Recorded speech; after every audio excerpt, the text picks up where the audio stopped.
This is a reading video for a certain scientific Railgun Season 2, Episode 21, 22, 23, 24. The final 4 episodes of Railgun. We finally got to see it, and it was amazing. I had a lot of fun with it. So click in the link in the description below to go watch my reaction, and then come back here to see my full thoughts, ideas, and theories about these episodes. I'm going to be talking about this for a little while because it's going to be really fun. So click away now or be spoiled as to what happened in these episodes. Okay. Oh boy, where to start? So we had a confirmed, like, all the information about, Fabri and her sister, and why they were created, kind of thing. Fabri was the backup. The sister was the primary, the primary source, or something like that. The older sister was definitely the one controlling all the robots and everything. Fabri wasn't in control of anything. She was, in a sense, the backup. They focused on more the older sister, the older twin.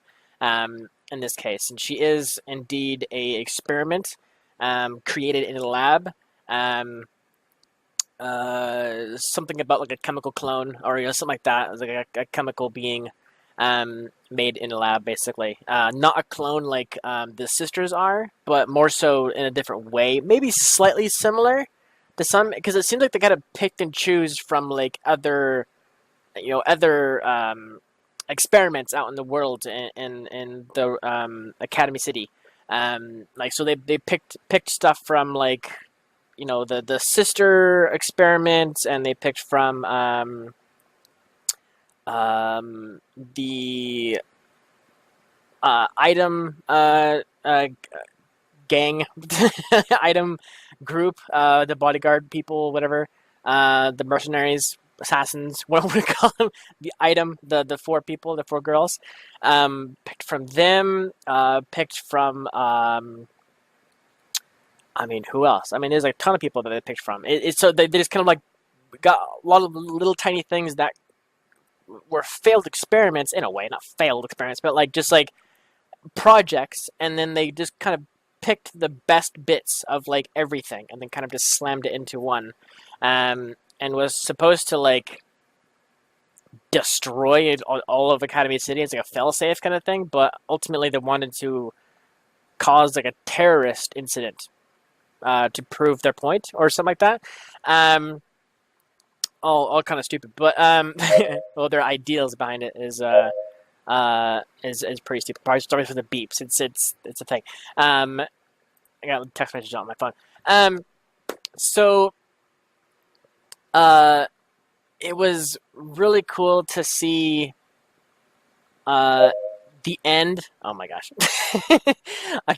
I'm just gonna mute my my desktop so that way you guys can't actually hear those bleeps anymore.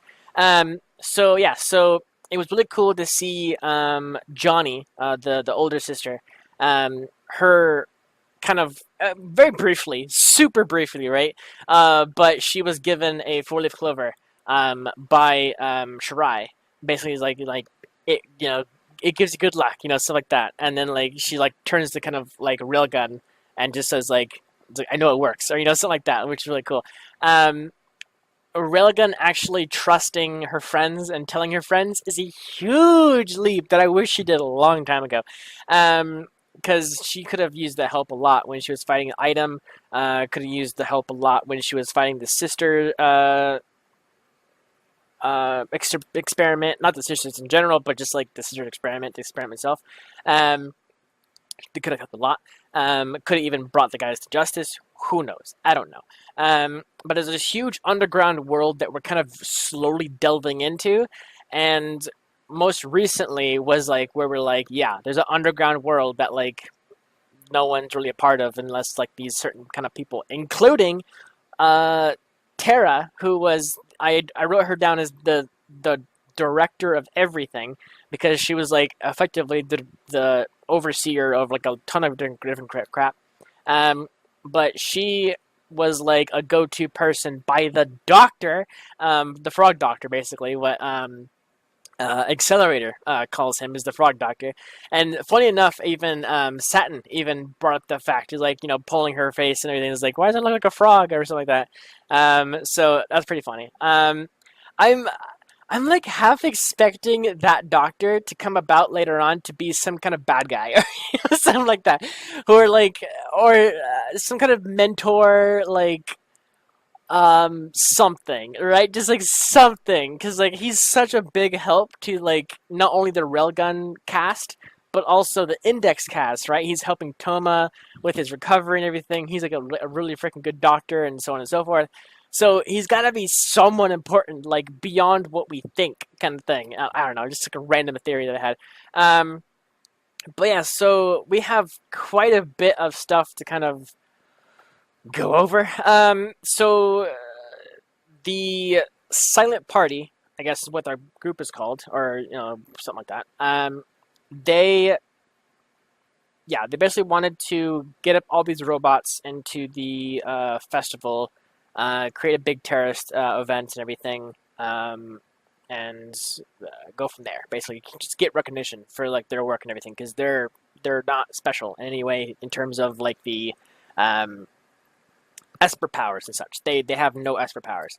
So they're merely human, basically. So in their eyes, it's hard to get recognized, even though the one of the main guys of the Silent Party kept winning like over and over and over again, like all these kind of big things, but no one really showed up to his acceptance speeches and everything like that. So you kind of just like made this plan. Basically, I'm gonna sneeze real quick. One sec. Jesus Christ. Okay. So he came up with his plan to like show the world that he can make an Esper. Basically, he made an Esper. And we're not sure about Fabry, or February, sorry. I was thinking like Febreze kind of thing like that, but it's not. It's February. February. I'm not sure if she has an ability. Maybe she does, but it's just kind of like latent, because I'm pretty sure she's the younger sister, and so she might not have the same experiment done to her as they did to Johnny, to supercharge Johnny, basically to be like in a way like a host, almost like what Misaka is. She's the host of the Misaka network kind of thing, and in this case, Johnny is the center of the Johnny network, and all of her, all of Johnny's hair is like kind of strands of hair put into these little cases and then put into robots, and then Johnny is able to mentally link with them and control them, basically like robots, or they are robots, but Johnny controls them basically. So that was pretty much what I guess we're going to plan for February if Johnny didn't work out, kind of thing. But I'm not sure if they went as far as to give February any powers. I'm wondering if they were holding off on that in case Johnny failed. So that's kind of what I'm wondering, if February did actually have a power, or she was just like a backup, just in case February failed, kind of thing. So who knows? But in the end, it kind of in a way worked against them to make two, because if they didn't have two, then all of this would have been hidden, in a sense, right? I mean, I guess it's in a way, Shinobu, she could have, I guess, let Johnny out in that sense. Like if for instance, if February wasn't like even conceived of or whatever like that, they didn't make two, they made just one. Shinobu would have planned to escape with Johnny, and then sent to Misaka in a way, and then from there on, they just kind of like had a whole different thing. But because there's two of them, Shinobu was only able to save February, and then send help. Basically, it's like her message in a bottle, like push it out to sea, and then like hope it gets to the right person. like with a name on it kind of thing, and the name happened to be Musica, and then like the person she comes in contact with is Musica.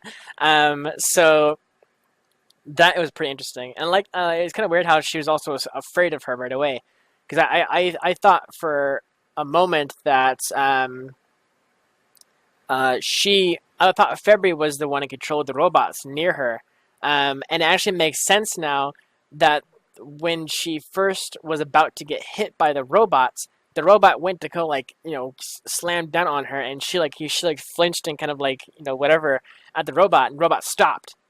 And then just like sat there for a second, and then was like taken out. So it makes sense that Johnny had like kind of like a mental thing, whereas like she saw through the robot's eyes and saw it was February, and then just like stopped right before it was like, I'm not gonna kill my sister kind of thing, and then like all of a sudden got taken out. So it's really interesting. It's also super interesting that they made these kind of super spider crab things that are I guess half autonomous, half manned by humans. Basically, we had two outside that were dealing with basically the giant mech that was created by. Did I ever write her name down? I don't think I did. Well, that sucks. The fangirl kind of thing. I would do this. So yeah, the fangirl. She had, or she has a dad. She has a dad. That she contacted to help out with the giant robot mech, kind of thing. He was happy to oblige, and we actually got to see him very briefly, but that's pretty interesting. I wonder if we're going to see him later on. Wonder if he has ties into kind of like the underworld. I know kind of in a way he does, because like she asked him stuff, and she found out that they have like a lot of robots kind of like there already. Like, so she did her own digging and found out, and then came to the same conclusion the same time as Uiharu when she was like hacking into the system kind of thing. So both of them kind of came to the same decision or conclusion at the same time. But it was still cool that like she was able to dig all that up and everything. Sadly, her work goes unnoticed. She's trying to fit in and trying to like be a better person, I guess, and she's like just trying. And every chance she tries to like, be like, I did this kind of thing, she's interrupted, and then like, she just can't. She can't finish her sentence, and then like they get the credit instead of like her kind of thing. I mean, obviously everyone worked for it kind of thing, but like she was the first to speak up, but everyone just speaks over her immediately. So I don't know. It's rough. I mean, what else? There's so much. We saw the girls again. We saw Haraway. She came back with her friend, and they helped out with like telepathic links, because like the radios were down and everything, so they couldn't contact each other. They couldn't keep in touch, kind of thing. So they had Haraway and her friend and everything help out with mental links and everything like that to figure out a game plan, basically. And I loved how the sister network was involved by the one that Shinobu helped 19092 or something like that. It was 19009, something like that. Because like most of the sister network is like 20 plus, right? Like they're 20,000 or 20,000 plus. I can't remember which number. I can't remember which number exactly Accelerator stopped at. That was the one that has the eye patch, basically. That was the one that stopped. That was the last one in the line of killings, basically. She wasn't killed, but she was injured very badly. But 19,000, she was one of the ones that was when Shinobu was in the lab, she put in like a memory thing or whatever like that to kind of like juice in the system to kind of link it to the whole sister network, so they have like all these emotions kind of thing. But it only happened to this one because she was isolated. I guess is the whole thing about that.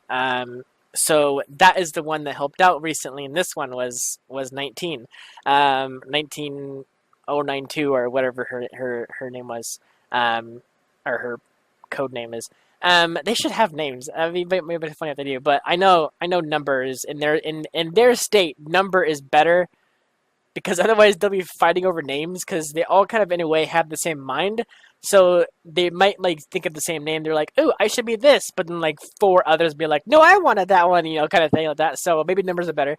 But I want them to be more involved in the story. I want like Shirai to meet him. I want like I want Ueharu and Satin and I mean just like everybody to meet the sisters basically because Kuroko doesn't know a thing about the sisters, if I remember correctly.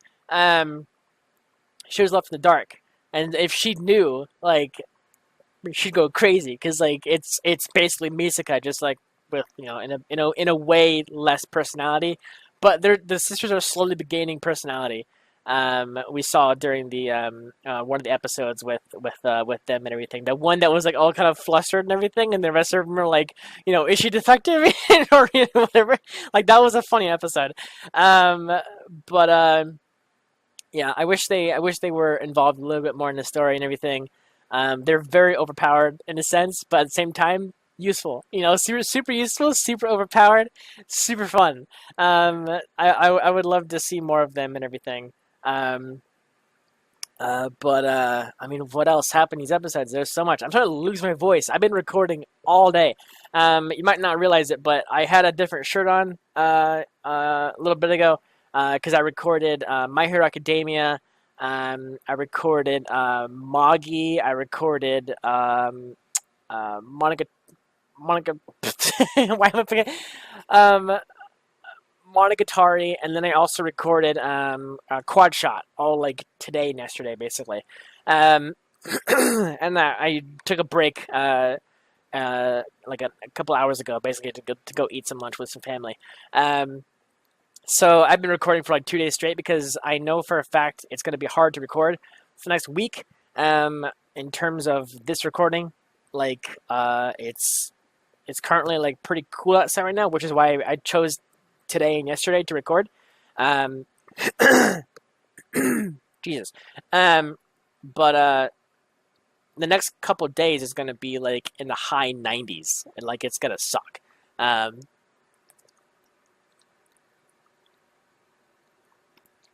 Okay. Hopefully that helps with my throat. Anyways, I'm not gonna go too much further into this whole thing. I'm just super pumped for more.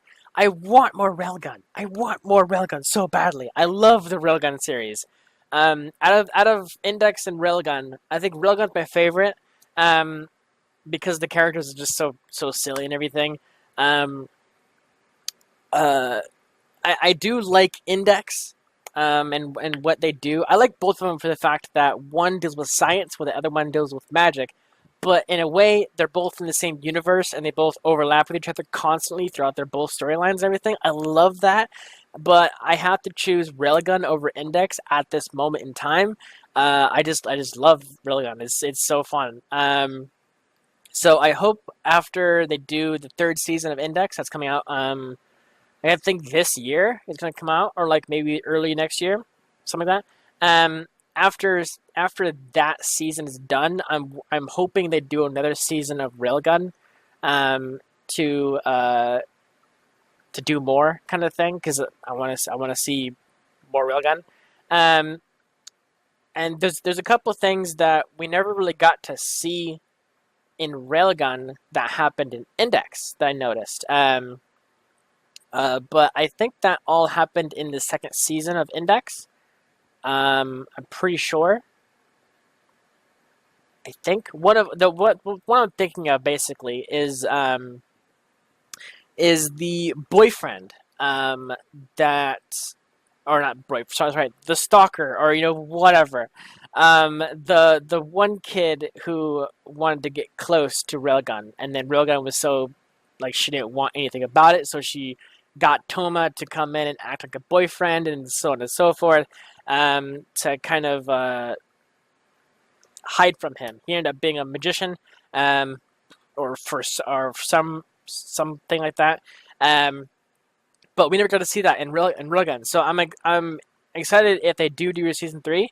Maybe they'll touch on that, because I'm pretty sure that happened in like the beginning or something like that of season 2 of Index, which is basically after these episodes of Railgun. So like after this episode, or these episodes, is like when season 2 of Index like kind of kicks off all of a sudden, kind of thing. So in a way, we kind of went back in time to finish up Railgun. But I love it. I freaking love Railgun a lot. So I think that's it. I mean, there's a ton more. I love the Railgun ability that she did with the giant robot mech in space, of all things. Like, that was super freaking cool. I didn't expect that at all. I expected her to go up there and then maybe like do like a big lightning charge kind of thing, like, because it's in the atmosphere, so like there's no resistance. So maybe she can go a little bit more farther with like her bolt kind of thing. But she ended up using the most biggest thing she could to turn into a railgun shot, basically. So the robot had like 4 limbs, but like that, 2 limbs, or all engines on the limbs rocketed up to I think the legs kind of like split off like booster rockets, basically. And then once they got higher, the arms fell off like booster rockets as well, kind of carried up a little bit more. They kind of hung there for a second, and then they kind of started to kind of fall, or whatever. But that's like, or I guess they kind of went up and then kind of just hovered there for a second. They got like low orbit. And then that's when they got out on top of the roof. Like, I liked how Kuroko, she's like holding her breath and everything, because like there's no air there. That was a good touch. So she was like going like you ready kind of thing, and she's like, yeah, got it. So she kind of falls like, you know, like a Assassin's Creed, you know, kind of thing, where she's like the leap of faith kind of thing, just like falls backwards, and then waits for Misaka, basically, to like lightning the robot to like get in position. And then you saw like through her eyes, like when she's aiming at, which is the missile, and just punches it as hard as possible. I freaking love the animation of that, because it's like you saw a zoomed out version, right? She punched it, and then it kind of zoomed out really far, and you saw like a little tiny spark, or kind of like a little flame blue fling, and then went wow, like just like this big, huge, massive thing, and then it cut to the rocket just being torn apart like straight away, and then everything else just kind of burning up in the atmosphere, I assume, to not do harm to anybody. Hopefully, that's the idea, anyways. Thanks to the sister network as well, the Musica sister network, for calculating everything. They used all of their minds together to calculate the proper everything, basically, to I guess to calculate where the rocket was coming from, because they couldn't see it. It went dark, kind of thing, like that. Like Uiharu couldn't figure out how to track it, basically, so they had no idea. So the sister network actually helped out with that, which is really cool. And the sister helped out with Fabri and or Febri, sorry, I was Fabri all the time. Febri, and her sister trying to wake her up, basically. So that was really, really cool. I'm trying to think of anything else that I missed that I need to talk about, but a lot of stuff happened. My voice is starting to cut out. I apologize, so I have to end it here. There was so much these episodes that I loved a lot. It was really fun to watch. I had a lot of fun with it. Can't wait for more. I loved how Item came back a bit to help out, kind of thing, in a way, but like not really get involved with like everything. They just kind of like went there to deal with like a couple robots that were already dealing with, kind of thing. Stuff like that. So thank you so much for watching. Next week we'll be going to the OVA/specials, which I believe is a four episode thingy, kind of combined, and then after that, next week after that is going to be the movie, which is going to be really cool. It's an hour and a half, I think it is. So we still got more content for Index, but once it's over, we do have nothing left. So we will have to wait for season 3 of Index to kick up again, which I will definitely be doing. Don't you worry about that. So thank you so much for watching, and I will see you guys next week for some OVAs/specials of Railgun or Index. I don't actually know which which side it takes. I'm not sure. We shall find out. Thank you so much for watching, and I'll see you guys later. Thank you, buddy.